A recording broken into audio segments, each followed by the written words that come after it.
O outro mecanismo de defesa, o próximo, é a negação. A pessoa ela se recusa em admitir um fato, sentimento ou lembrança que evoque o impulso. A negação ela protege o ego, mas também impede o amadurecimento da pessoa. A negação ela pode ser considerada um mecanismo de defesa genérico, porque ela aparece por detrás de muitos outros mecanismos de defesa. Então a pessoa simplesmente se recusa a aceitar a verdade ou a realidade de algum fato ou alguma experiência que ela viveu. Por exemplo, a pessoa, aquele fumante, que ele já está muito doente com enfisema pulmonar ou com alguma coisa lá, imunidade baixa, seja o que for. E ele fala, eu fumo socialmente só. Ou um alcoolista, né, ele já está prejudicando a vida dele, ele já está perdendo a família, ele já está tendo problemas no trabalho. Aí ele diz, eu só bebo fim de semana. Se eu não quiser, eu não bebo. Eu não sou um alcoólatra, alcoolista. Quando eu quiser, eu paro de beber.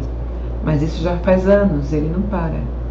Jogos de azar, né? Dependente químico. Dependente químico é clássico, né? Eu só utilizo quando eu saio fim de semana. É só para me divertir. Eu já tive vários e várias clientes que fumam maconha e a alegação que eles dão, né? Eu pergunto sobre o uso, sobre o vício, a pessoa fala, não, eu só uso medicinalmente, eu só uso para relaxar. É medicinal, já foi comprovado que a maconha é medicinal. Então esse é um caso clássico de negação. Vocês vão provavelmente encontrar muitos desses tipos de cliente pela frente. Ela também pode ser utilizada por vítimas de relacionamentos abusivos. A pessoa nega que ela está num relacionamento abusivo, ela nega que que o abusador está abusando dela, ela não vê dessa forma, né? Traumatismo ou desastres, e pode também ser uma resposta protetora benéfica, né? Nesses casos de traumatismos ou desastres. Aí inicialmente é benéfico, para não vir, né? Eu já mostrei nos slides anteriores, para não vir a carga de uma vez só para a pessoa. Então, a longo prazo, a negação pode impedir a pessoa de incorporar as informações desagradáveis sobre ela mesma e sobre a vida dela, e consequentemente aquilo pode ser destrutivo para ela. Então a negação ela impede a evolução e o amadurecimento emocional da pessoa. Todo mundo conhece alguém que vive em negação.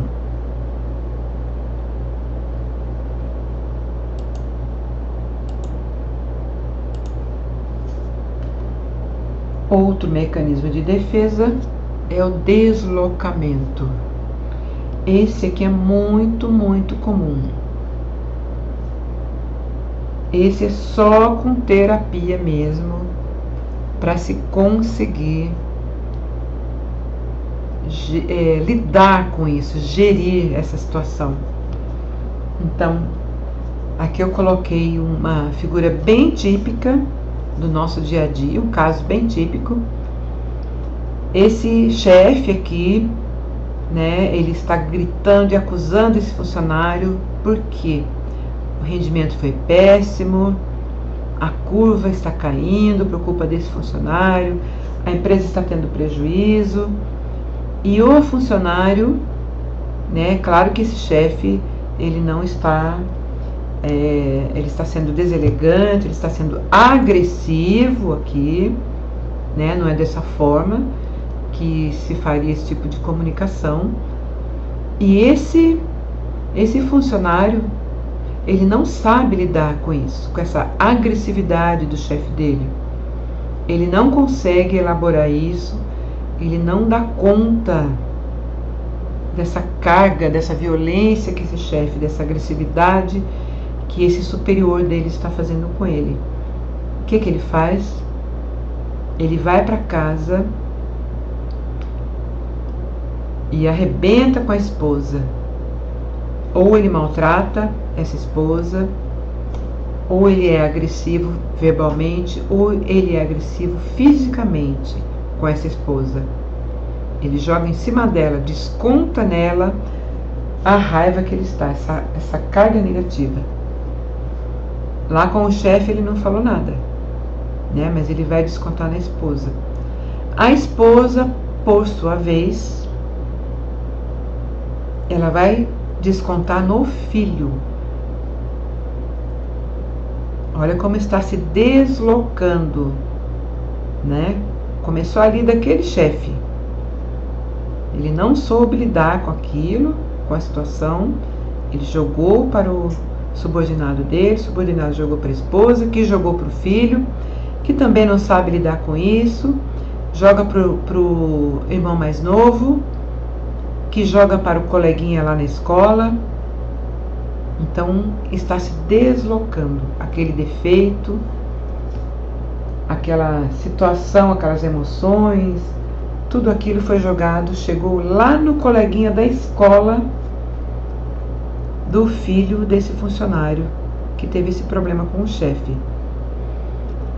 Coloquei o coleguinha de escola propositalmente, porque eu tenho uma irmã que tem uma escola infantil, tem alunos até 8 anos na escola dela, e uma época eu comecei até um trabalho lá com a agressividade das crianças, né? Comecei a dar atendimento, e quando chegou na hora de chamar os pais, né? Porque a criança, se ela é agressiva, ela está reproduzindo um comportamento dos pais. Ela está deslocando aquelas emoções, aquele estresse que ela recebe lá na casa dela. Então, quando eu chamava os pais dessa criança, das crianças, para tratar com eles sobre a agressividade do filho, a violência do filho, eles ficavam contrariados. Eles queriam que eu desse um jeito no filho, mas o problema estava neles, claro, né? Uma criança de 6, 7, 8 anos, ela já aprendeu, né? Já se espelhou nos pais. Então, esse é o fenômeno do deslocamento, é o mecanismo de defesa, onde a pessoa vai passando para o outro, até que chega em alguém que vai estar, né, tratado, né, já fez psicoterapia, e isso interrompe ali. Como isso não é tão comum, né, poucas pessoas fazem psicoterapia, então a violência é crescente, a gente sabe disso, né, nos nossos dias atuais.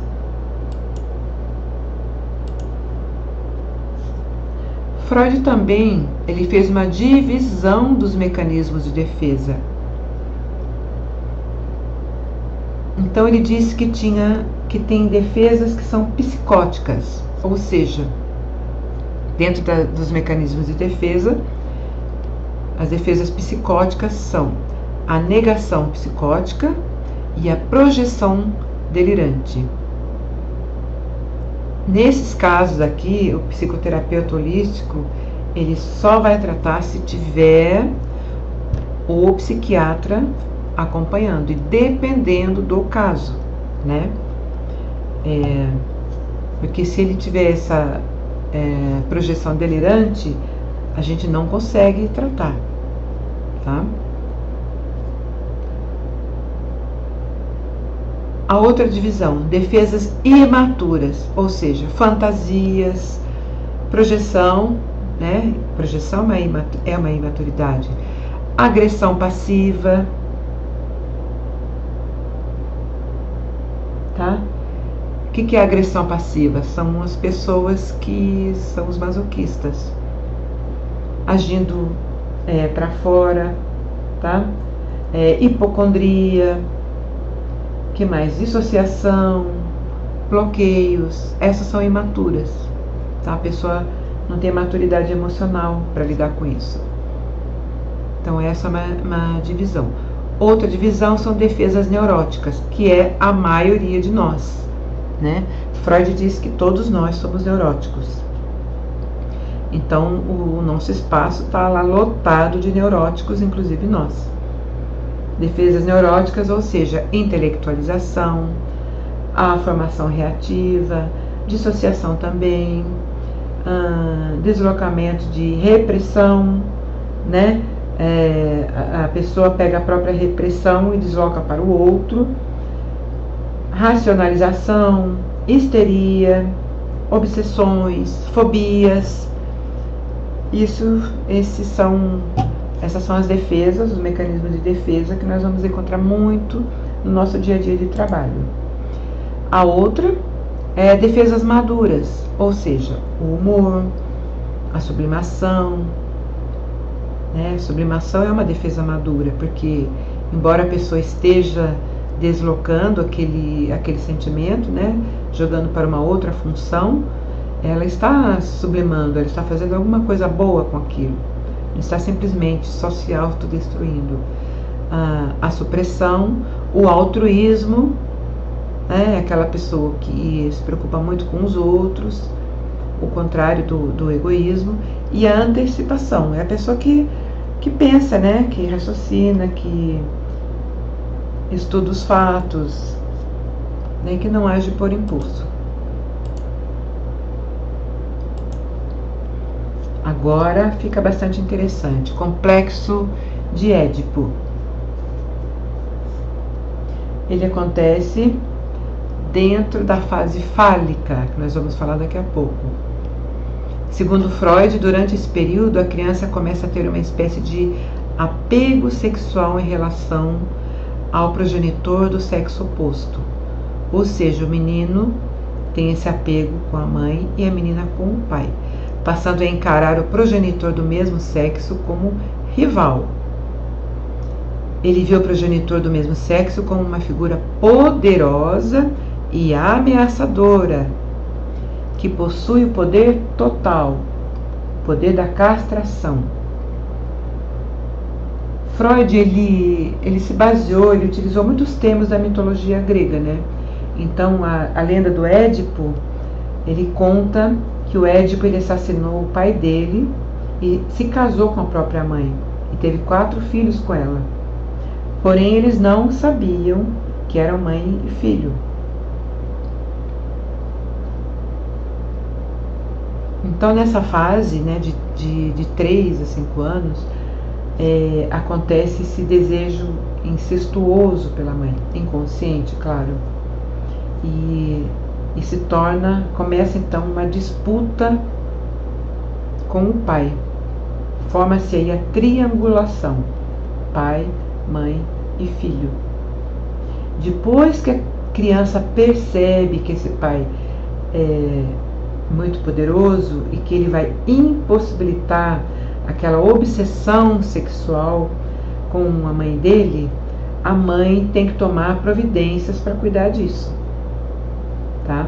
Se a mãe não trouxer o pai ali, para que o pai, de uma forma muito delicada, protetora, acolhedora, ele mostre para o filho que ele é o namorado da mãe, ele é o parceiro sexual da mãe, e que o filho ele tem um outro papel. Se a mãe não fizer isso, ou o próprio pai também não tiver conhecimento suficiente para fazer isso, vai acontecer uma fixação nessa fase aí. Alguns dos sintomas do complexo de Édipo inclui um ciúme que o menino sente da mãe quando a mãe está junto com o pai, e vice-versa, e a menina com o pai. De acordo com Freud, a superação do complexo de Édipo é essencial para que a criança perceba a representatividade do pai na relação, assim como a estruturação da personalidade individual do menino. Então, para a formação de uma personalidade saudável, precisa ser feita essa castração, esse corte da forma correta. Quando essa castração é bem feita, o indivíduo cresce direcionado para as neuroses, que pode ser histérica, obsessiva ou fóbica, né? Que é o que todos nós somos, né?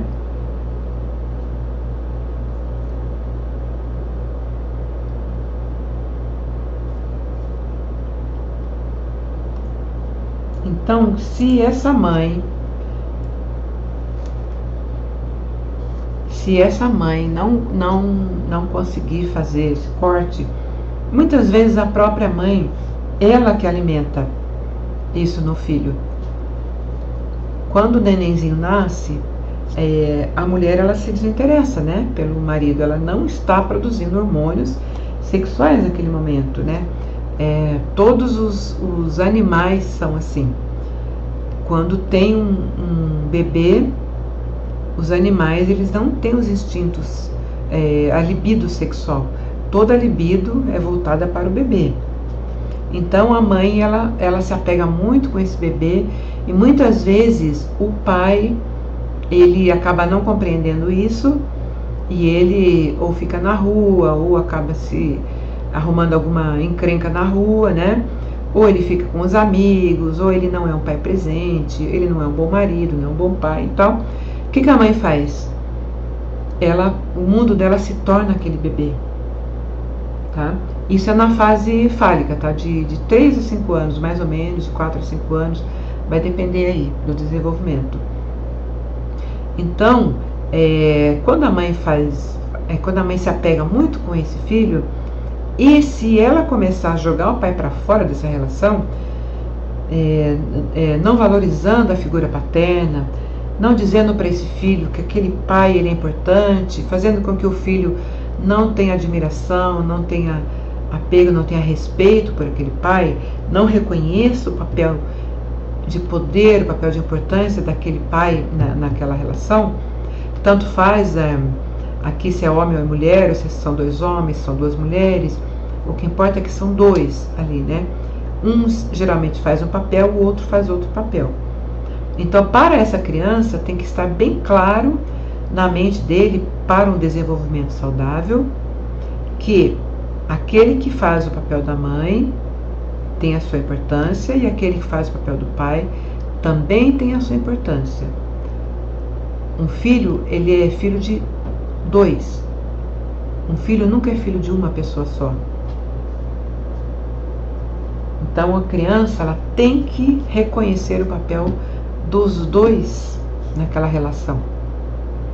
E se essa mãe começa a fazer aquela alienação parental, né, depor contra o pai, diminuir o pai, fazer com que o filho não goste desse pai, não valorize, não reconheça esse papel de poder, de importância, o que acontece? Esse filho ele se apega muito com a mãe e aí se forma esse complexo de Édipo. Tá? Então esse filho ele vai ser o dono daquela casa, o dono daquela mãe. Então esse corte, essa castração, ela não vai ser bem feita se a mãe agir dessa forma. Se a mãe não trouxer o pai para dentro dessa relação, independente do pai ser um mau caráter, dele não merecer aquilo, como eu já ouvi muitas vezes, né? Ele não merece esse filho, mas o filho merece ter um pai, seja ele quem for. Mais tarde, quando ele ficar adulto, ele vai compreender essa outra parte do caráter do pai. Mas enquanto um bebê de 3 a 5 anos, ele precisa, né, dessa figura paterna importante na vida dele. Então, se essa castração não é bem feita, o que acontece? O filho, quando ele ficar adulto, ele vai sempre procurar uma namorada parecida com essa mãe. Ele pode ter uma dependência exagerada do sexo oposto, ou ele pode ter várias parafilias, que está no DSM-5, né, que é a classificatória das doenças mentais. As parafilias podem ser sadismo, voyeurismo, masoquismo, necrofilia, né? Esse adulto necrófilo, ele inconscientemente, ele pensa que está tendo relações sexuais com a mãe. Então, o corte não foi bem feito, pode desenvolver parafilias ou outros desequilíbrios, como eu já disse aqui. O mais comum deles é sempre procurar uma namorada, ou uma esposa, ou uma parceira que se pareça com a mãe. Então, reforçando aqui, cabe à mãe fazer esse corte, essa castração corretamente, para que esse filho seja um adulto saudável, tá? Como inserindo o pai no relacionamento com o filho, tá bom? Permitindo que esse pai faça a função dele, tá bom?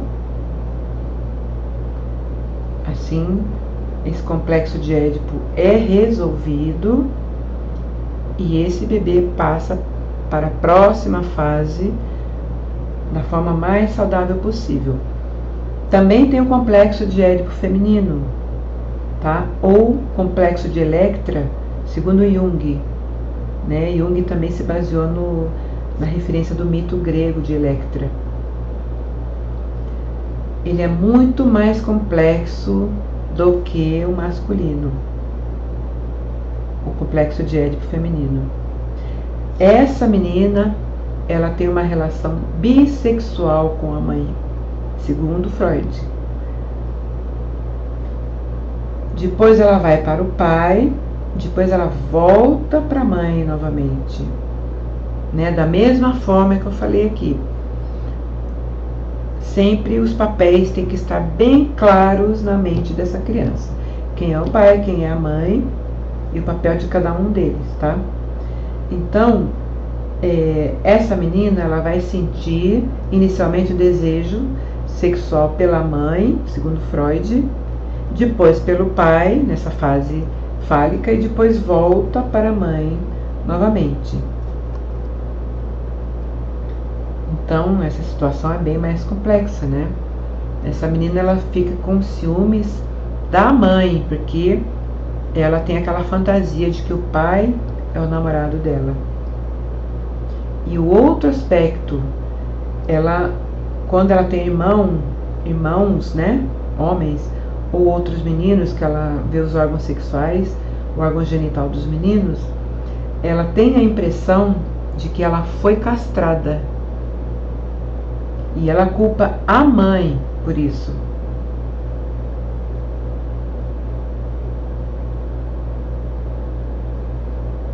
Um outro aspecto é que essa menina, ela também tem inveja do pai, porque o pai tem aquilo que falta, que foi cortado dela, que é o pênis.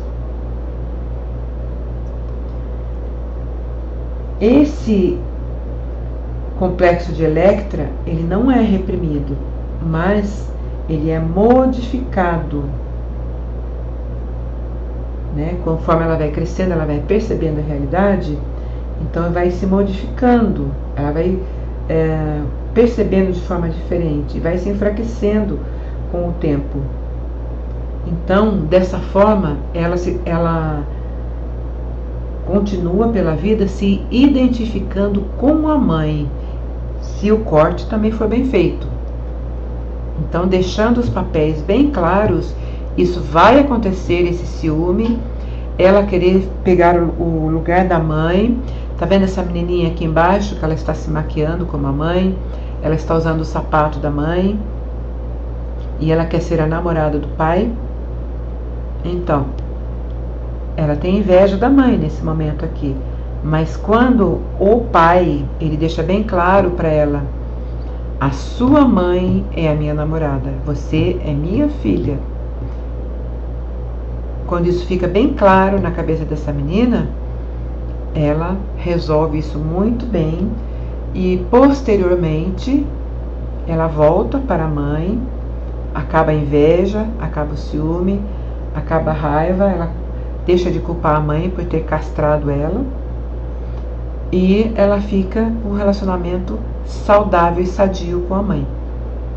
Então a gente vê, é muito grande, é impressionante o número de filhas que não têm um bom relacionamento com a mãe. É muito grande o número de pessoas. E quando a gente começa a trabalhar o nosso cliente, o que você vai encontrar? O complexo de Electra. Tá? Isso, claro que é tratado, né, para reverter essa situação.